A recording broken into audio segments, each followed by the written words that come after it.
ఇది ఒక remake story. అంతే తప్ప ఇది ప్రోగ్రాముడ్గా పొలిటికల్ సన్నివేశాలు ఇన్వాల్వ్ చేయాలి అనుకుని చేసిన సన్నివేశాలు ఏవి లేవు.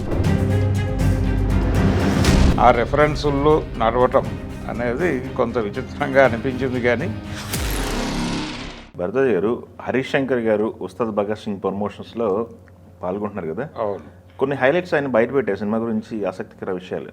విన్నారా మీరు? అసలు ఫస్ట్ అనుకున్న టైటిల్ వేరు, కథ వేరు, కథ వేరు అని చెప్పాడు ఆయన మార్చి. అంటే మొదట ఏదో కాలేజీ బ్యాక్డ్రాప్లో జరిగే కథగా అనుకున్నాము అని చెప్పాడు ఆయన.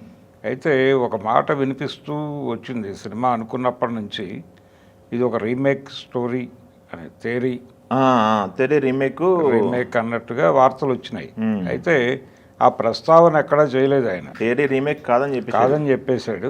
అయితే మేము అనుకున్న కథ వేరు అని చెప్పాడు ఆయన.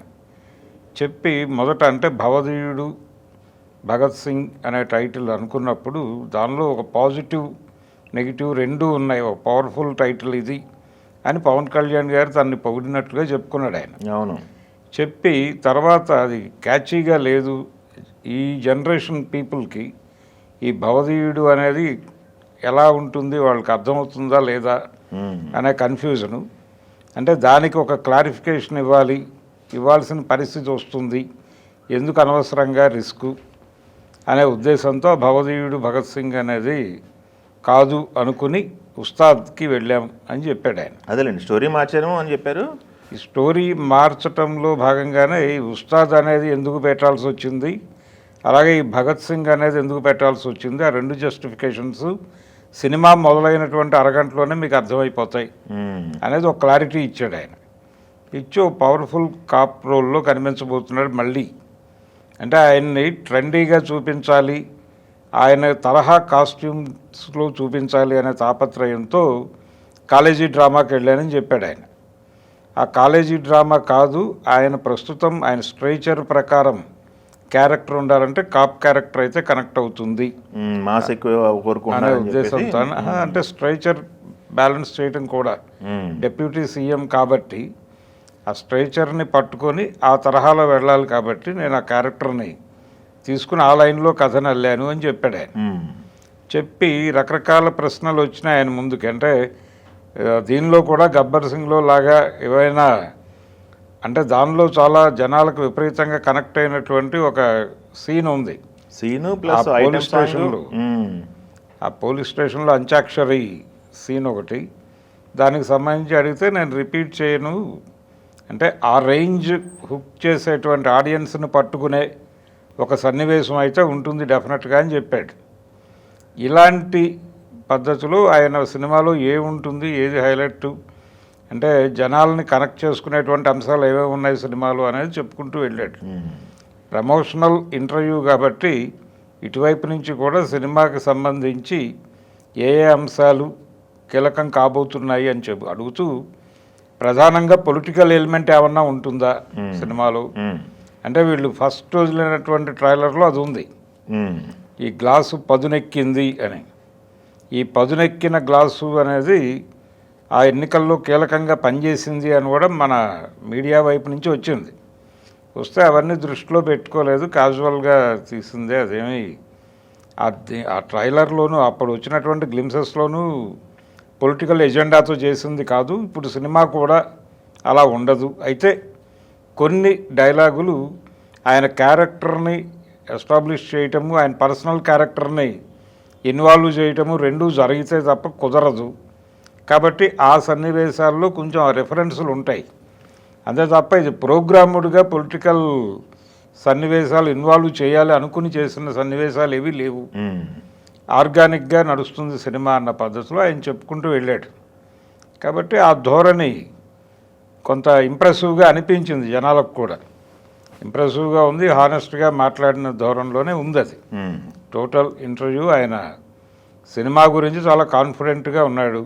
అంటే దాంట్లో కూడా ఆయన స్ట్రెచర్ని దృష్టిలో పెట్టుకున్నాం. ఇప్పుడు అది ఐటమ్ సాంగ్ పెడితే మళ్ళీ బాగోదు కదా ఆయన్ని పెట్టుకుని. అవును, అని మాట్లాడాడు. కానీ అదే టైంలో కొంచెం ట్రెండీగా ఉండేటువంటి ఆయన అభిమానుల్ని కనెక్ట్ చేసుకునే పద్ధతిలో మ్యానరిజమ్స్ ఇవన్నీ కూడా నడుపుతాము దీనిలో అని చెప్పాడు. చెప్పి కొంత హోప్ ఇస్తూ అభిమానులకి, అలాగే సినిమా జనరల్గా సినిమాలు చూసేటువంటి వాళ్ళకి, వీళ్ళందరికీ సినిమా మీద కొంత క్యూరియాసిటీ పెంచే అంశాలు చెప్తూ వచ్చాడు. అవునవును. కథలో కొత్తదనం ఉంది, అలాగే పవర్ఫుల్ క్యారెక్టర్ ఉంటుంది, అలాగే విలన్స్ వైపు నుంచి కూడా చాలా పవర్ఫుల్ ఇది ఉంటుంది, క్లాష్ ఉంటుంది. అది ఒక విచిత్రమైనటువంటి కాన్ఫ్లిక్ట్తో ఈ కథను ఉండాము అని చెప్పుకున్నాడు తను. ఆ కాన్ఫ్లిక్ట్ ఏమిటి అన్నది ఆయన అలాగూ చెప్పడు, థియేటర్కి వెళ్ళి చూడాల్సిందే అది. అదే. అలా రకరకాల పద్ధతుల్లో ఆయన దగ్గర నుంచి ఆ సినిమాకి సంబంధించిన అన్ని విషయాలు బయటకు లాగుదామని శతవిధాల ప్రయత్నాలు అయితే జరిగినాయి. ఆయన బయటపడకుండా అలా నడుపుకుంటూ వెళ్ళాడు. ప్రతిదానికి గబ్బర్ సింగ్ రెఫరెన్స్లో మాట్లాడాడు.